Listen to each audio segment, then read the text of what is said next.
د کندهار د عالي درمعلمین پر رئیسې له دندې څخه د ناوړې ګټې اخیستنې تورونه. د کندهار د عالي درمعلمین اړوند یو شمېر سندونه په دغه اداره کې له استادانو سره د ناوړه چلند، په چارو کې نه شفافیت او د چارواکو خپلسري ښیي. پر مشرتابه تور دی چې د ادارې له نورو غړو سره یې همغږي نسته او ټولې چارې یې په خپلې چوکۍ پورې تړلې ساتلې دي. د هیواد تلویزیون په ترلاسه سوو اسنادو کې ښکاري چې د کندهار د عالي درمعلمین رئیسه رڼا هوتکي د ښوونکو د روزنې د ډیپارټمنټونو د لایحې خلاف د انګلیسي څانګې امیر له دندې ګوښه کړی دی. د ښوونکو د روزنې د لایحې د 4مې مادې د 2مې او 3مې فقرې پر بنسټ د یوې څانګې امیر د 2 کلونو لپاره د اړوندې څانګې د استادانو د رایې له مخې او د علمي شورا له تایید وروسته د پوهنې د وزیر له لوري منظوریږي. د یوې بلې دورې لپاره یې بیا ځلې ټاکل د موسسې د علمي شورا له تایید وروسته کیږي. د هیواد تلویزیون اسناد ښیي چې د کندهار د عالي درمعلمین رئیسې رڼا هوتکي د انګلیسي څانګې امیر عبدالوارث حارث بېلدي چې د نوموړي د امریت 2 کاله پوره سي یا هم د استادانو د علمي شورا څخه کوم تایید واخلي له امریت څخه لرې کړی دی. رڼا هوتکي په 1919 ګڼه مکتوب کې لیکلي چې نوموړی استاد 2 رسمیته لري او له دې وروسته د څانګې د امیر په صفت دنده نسي اجرا کولی. خو استاد عبدالوارث حارث د خپل دوهم مسؤلیت په اړه هیواد تلویزیون ته داسې وویل: په ټول افغانستان کې د بریټیش کونسل لخوا څخه چې د انګلستان سفارت لخوا څخه حمایه کیږي موږ کتابخانې لرلې، انګلیسي کتابخانې چې په هغه کې انټرنیټ کتابونه او ځینې نور شیان د محصلینو په واک کې ورکوي. هغوی بیا یو استاد سره مرکه کوي، انټرویو ورسره کړي، تقریبا نیم ساعت له هغه څخه وروسته هغه بیا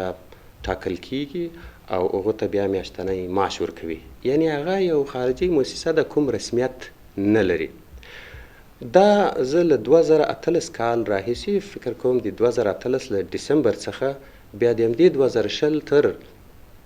مارچ پورې زه د هغوی د کتابخانې مسؤل وم. البته دا کوم ټکر نه لري له رسمیت سره، ځکه بیلګې موږ په ټول افغانستان کې لرو. زه داسې 15 امرین پېژنم چې په نورستان کې دي، په لغمان کې او په ځینو نور ولایتونو کې چې هغوی په عین وخت کې هم امریت کاوه او هم د ERC کتابخانې مسؤلین وو. ځکه دا 2 رسمیت نه دي، هغه یو شخصي یا مثلا قراردادي کار ده او دا هم رسمیت. عبدالوارث حارث وایي سربیره پر دې چې د کتابتون مسؤلیت یو رسمي دنده نه وه او داسې اسناد په لاس کې لري چې دغه دنده یې کابو 8 میاشتې مخکې پای ته رسېدلې. خو په خبره یې رڼا هوتکي بیا هم پر استادانو ټینګار کړی چې اداره د لزومدید پر اساس له نوموړي سره موافقه نه لري او باید بل امیر ورمعرفي کړي. بنان د انګلیسي څانګې استادان په دا بله ورځ راجمع شول، غونډه یې وکړه او په غونډه کې وویل چې د لایحې مطابق موږ خپل امیر لرو او له خپل امیر څخه ملاتړ کوو. محصلین ځینې راځي دي، موږ ځینې راځي، له کار څخه یې راځي. نو عبدالوارث زموږ امیر ده. په دې بله ورځ کله چې دوی رئیسې صاحبې دا د استادانو د غونډې مکتوب ولیدی چې استادان له وارث سره راضي دي او محصلین ورسره ستونزه نه لري، په تدریس کې کوم مشکل نه لري، نو بنا نور یې د استادانو ویرولو او د تهدید لپاره زما د انګلیسي څانګې له استادانو څخه استعلامونه شروع کړل په انفرادي ډول. دا استعلامونه د قوس په 9 باندې په انفرادي ډول د انګلیسي څانګې له استادانو څخه وشول. انګلیسي څانګې استادانو ته یې بیا لیکلي وو چې موږ له تاسو څخه غوښتنه کړې وه چې خپل امیر، ستاسو امیر عبدالوارث نور ستاسو څنګه امیر نه ده، موږ ته بل امیر رامعرفي کړئ. تاسو تر اوسه نه دی معرفي کړی. د همدې استعلامونو په ځواب کې استادانو ورته لیکلي وو چې زموږ امیریت په ټوله کې دارالمعلمین هر امیریت خپله لایحه لري، د لایحې مطابق ټاکل کیږي د استادانو په خوښه او د هغوی په غوښتنه. بناهن موږ له خپل امیر سره ستونزه نه لرو، هغه قانوني سړی ده او موږ ورسره مشکل نه لرو، نو موږ ځینې راضي یو. بلخوا د کندهار د عالي درمعلمین مسؤلین وایي د استاد عبدالوارث دوهم مسؤلیت چې کتابتون و یوه رسمي دنده وه. د عالي درمعلمین تدریسي مرستیال محمد داروخان حکمل هیواد تلویزیون ته وویل چې ادارې د محصلینو او استادانو د شکایتونو وروسته نوموړي استاد ته په شفاهي ډول خبر ورکړی و چې پر یوه وخت 2 وظیفې نسي کولی او باید یوه پرېږدي. کال چې دغه نوې رئیسه صاحب راغله، هغه په دا موضوع خبره شو، دی ورته رالول، ما ته د ډپارټمنټ امتیاز راواله کړ. هغې بیا ورته وویل هغه پخوانی معلومات چې حاصل کوي چې دا خو 3 معاشه کېږي دا خو موږ نشو کولی نو ده ته یې باره وویله ول ته به یوه وظیفه پرېږدې یا به د ډپارټمنټ امریات پرېږدې بل استادان ډېر دي هغه بیا کوي تا ته د ARC $1.5 درکول کېږي د استادۍ معاش چې هم دی دا غیر قانوني راځي دا یو وخت بیا پوښتنه شته نو ده ورسره اوکې کړله چې زه به یوه وظیفه پرېږدم په هغه کې بیا 2-3 میاشتې تېرې شولې خو په ترلاسه سوي یوه سند کې بیا د علمي شورا غړو د عبدالوارث حارث له امریت څخه په لرې کېدو کې بېطرفي ښودلې ده کله چې هیواد تلویزیون د دارالمعلمین له ادارې وغوښتل تر څو داسې اسناد ورسره شریک کړي چې په رسمي ډول یې له نوموړي استاد څخه د یوې وظیفې د پرېښودلو غوښتنه کړې وي خو مسؤلینو کوم اسناد شریک نه کړل روڼا هوتکي همدارنګه په یو توصیه لیک کې استاد عبدالوارث ته لیکلي چې د محصلینو او ادارې څخه د نوموړي په اړه ورته شکایتونه راغلي او غیر حاضري ډیره ده خو د دارالمعلمین مسؤلینو د توصیه لیک د ادعا مطابق کوم سند وړاندې نه کړی په ورته وخت کې د عالی دارالمعلمین تدریسي مرستیال محمد داروخان حکمل وایي مرکزي ادارې په رسمي ډول خبر نه دی ورکړی چې د نوموړي استاد د کتابتون مسؤلیت پای ته رسېدلی نو ځکه یې نوموړی له یوې دندې څخه لرې کړی دی دغه ARC چې دی دا رسمي د کابل څخه هغو کسان راغلي وو چې دا یې تسلیم کړې ده رسما یې نه شفاهي اوس هم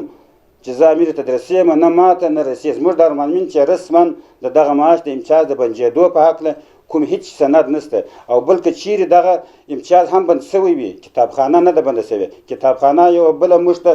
مخکې هم دغه سیو چلډرن راته ترمیم کړه کتابخانه پاتې کېږي دوامداره که څه هم د عالی دارالمعلمین اداره د عبدالوارث حارث د 2 کلن امریت د پای ته رسېدو خبره کوي خو په ترلاسه سوو اسنادو کې ښکاري چې نوموړی استاد نږدې 6 میاشتې او 10 ورځې مخکې د لایحې خلاف له دندې لرې سوی دی موږ حقیقت ته د رسېدو لپاره د دارالمعلمین د ادارې او استاد عبدالوارث حارث د نظر اخیستلو ترڅنګ یاده موضوع د کندهار له ولایتي ادارې او پوهنې ریاست سره هم شریکه کړې او همدارنګه مو د کار د قانون له پلوه هم څېړلې ده د کندهار د پوهنې ریاست ویان نظر محمد صمیمي وایي چې نوموړي استاد تر اوسه دوی ته رسمي شکایت نه دی کړی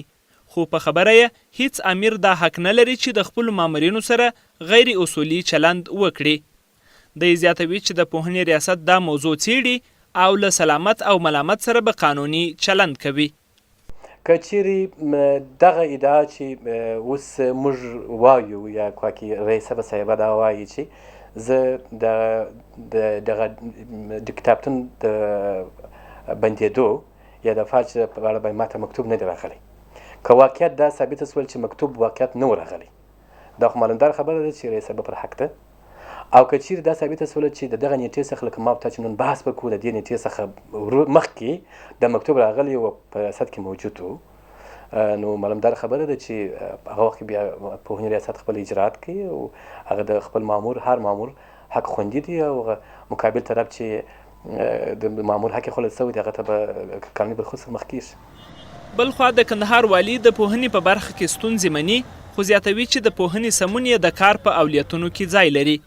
والی روح الله خانزاده هیواد تلویزیون ته وویل چې د رئیسې روڼا هوتکي او عبدالوارث حارث ترمنځ یاده موضوع به د پوهنې کمیټې ته سپاري او که کوم څوک ملامت ثابت سي په اړه به یې اجراعات کوي ما د راتګ سره سمې 2 او چې مسلسل ما پر معرف باندې جلسې نیولې دي چې خوشبختانه د کندهار ملت ته دا زیری ورکوم چې د هغو جلسو په مطابق زه دې ته ورسېدم چې یو پاکه شفافه د کندهار د بااستعداده استادانو البته هغه استادانو چې په معرف کې وظیفه نه لري ما د هغو خلکو څخه یو کمیټه جوړه کړې ده چې د هغې کمیټې په جریان کې به ټوله معرف نظارت وسي څه چې مشکلات چې هغه کمیټه مې ورته کښېنولې ده تاسو چې پر کوم چا ادعا لرئ ستاسو اسناد به زه هغې کمیټې ته وسپارم هغه کمیټه به کار پر وکړي انشاءالله که ستاسو ادعا ثابته سي زه هر وخت آماده یم چې اجراات پر وکړم یوازې دا نه په دا لنډ وخت کې به ډېر خلک تاسو ووینئ چې د خپلو وظیفوي غفلت د سوء استفاده اخلاق فساد اخلاقي اتا په ادارو کې در ما پر خبر راغلی دی چې په معرف کې جریان لري. د دې ټولو په ضد به زه مبارزه کوم او د وظیفو څخه بیا برکناره کوم یا بیا څارنوالۍ ته معرفي کوم. د هیواد تلویزیون په یو بل سند کې ښکاري چې د دارالمعلمین ادارې د ژمي په راتګ نورو څانګو ته ژمني توکي، نوي میزونه او څوکۍ ورکړي، خو د انګلیسي څانګې استادان لا هم په مرمیو د ویشتل سوو میزونو او زړو چوکیو څخه استفاده کوي او ژمني توکي هم نه دي ورکول سوي. د کار قانون په دې اړه څه وایي؟ د پوهنتون استاد ډاکټر عبدالمالک نیازی وایي د کار د قانون مطابق هیڅ اجر خاص مامور پر یوه وخت دوه مسؤلیته نسی کولای، خو په خبره یې د ادارې په اجازه یې کولای سي. دغه دولتي یا رسمي مامورین چې دي دا اجیر خاص کې راځي. په اجیر خاص کې معقود علیه وخت وي، یعنی د سازمان او د کارمند مامور ترمنځ په کوم شي باندې چې عقد ده هغه وخت ده. دی باید د خپل حضور تثبیت کړي چې د خپل وخت سازمان ته وسپاره. نو په دغه وخت کې چې دغه معقود علیه وخت ده، په اجر خاص کې کارمند مامور نشي کولای چې یو بل کار پرته د سازمان د اجازې نه انجام کړي. په داسې حال کې چې په هغه کار باندې هم دی پیسې اخلي او هغه هم داسې یو کار وي چې یو قرارداد وي، یو عقد وي. البته یو شی شته چې که چیرې سازمان اړینه وبولي، ضرورت وي چې دته په دغه وخت کې د خپل لایحې وظایفو ترڅنګ یو بل کار وسپاري چې سازمان په راس کې چې څوک د ده عمومي امر ده هغه درته وایي چې دغه کار هم در سره کوه. نو دی ځکه په لایحې وظایف کې عادتا دا ذکر وي چې نور هغه کارونه چې دته د لوړ رتبه مامور یا د د امر لخوا ورسپارل کېږي هغه هم په حقیقت کې په هغه باندې د یو قرارداد لاسلیک کړی ده. نو دی کولی شي چې د لایحې وظایفو نه اخوا یو بل کار همدغه رسمي وخت کې دی انجام کړي. دا نو کولی شي چې په وړیا باندې هم انجام کړي او که د سازمان خوښه وه چې د دې بدل کې بیا یو بل شی دته په زحمه ورکړي، دا هم دی اخیستلی شي. که څه هم له یوې خوا د دارالمعلمین اداره د ERC کتابتون مسؤلیت یو رسمي دنده بولي، خو له بلې خوا عبدالوارث حارث دا یوه پروژه او غیر رسمي دنده یادوي. هیواد تلویزیون هڅه وکړه تر څو داسې څه اسناد هم ترلاسه کړي چې د نوموړي استاد د کتابتون مسؤلیت یو رسمي دنده وه که یا، او همدارنګه معلومه کړي چې ولې په لومړیو کې عبدالوارث حارث ته دوهم مسؤلیت سپارل سوی او رڼا هوتکي ولې د یوه کال په کاري موده کې په دې اړه اجرات نه دي کړي. دا هغه نامعلوم موارد و چې هیواد تلویزیون یې په اړه کوم اسناد ترلاسه نه کړل.